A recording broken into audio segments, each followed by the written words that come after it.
सात संगत जी, प्यार से कहना जी, धन निरंकार जी।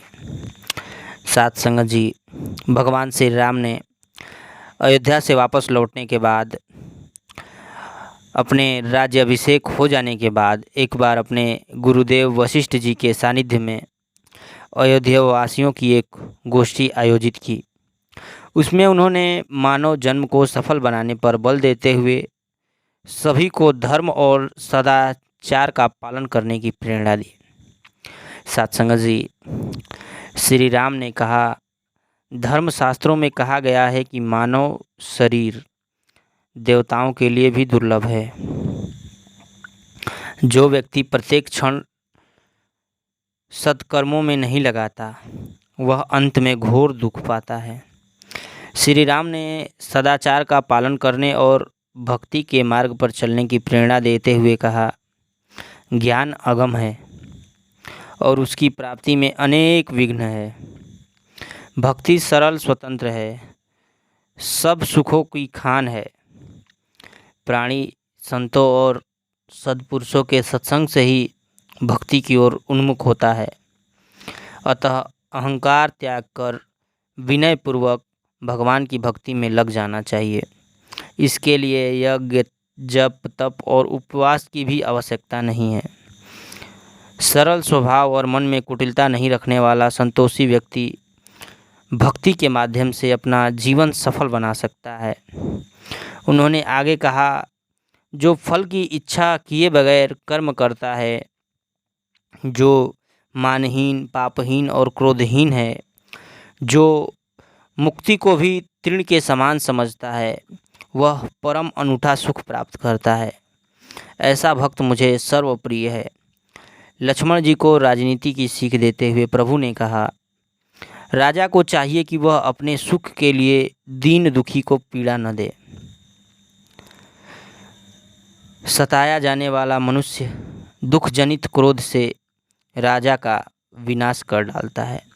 सात संगत जी, भगवान श्री राम खुद अपने मुखार बिंदु से उस गोष्ठी में इस बात को बताया है कि आपको भक्ति करने के लिए यज्ञ, जप, तप और उपवास की भी आवश्यकता नहीं है। सात संगत जी, कोई ज़रूरत नहीं है कि आप उपवास करें, आप यज्ञ कराएं, जप कराएं, तप कराएं, आप तीर्थ जाएं, आप गंगा स्नान करें।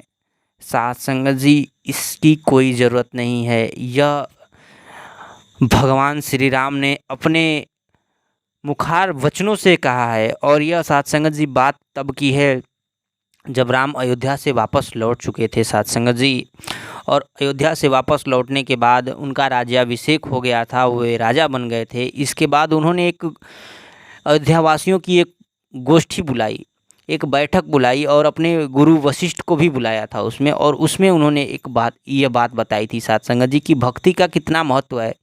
भक्ति आप सीधे सरल स्वभाव से भी कर सकते हैं। सात संगत जी, ज़्यादा तामझाम की कोई ज़रूरत नहीं है। यह खुद प्रभु श्री राम ने अपने वाणी में कहा है। सात संगत जी, अगर आप अपना अहंकार त्याग कर विनय पूर्वक भगवान की भक्ति में लग जाते हैं सात संगत जी, और मन में कुटिलता नहीं रखना होगा। सात संगत जी, अगर आप ये नहीं कि भक्ति भी कर रहे हैं और किसी से द्वेष रख रहे हैं, तो सात संगत जी आपकी भक्ति सफल नहीं होने वाली है।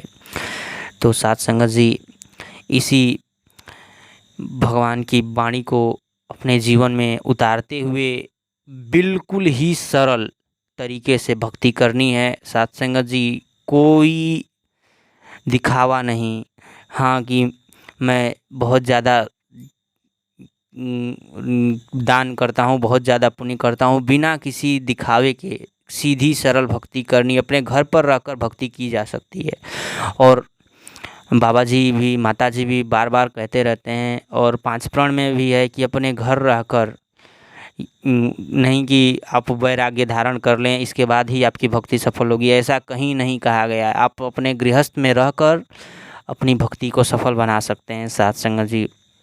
तो आइए सात संगत जी, प्रभु की वाणी को अपने जीवन में उतारते हैं और एक सफल भक्तिमय जीवन का असीम कृपा समझते हैं। साथ संगत जी प्यार से कहना जी, धन निरंकार जी।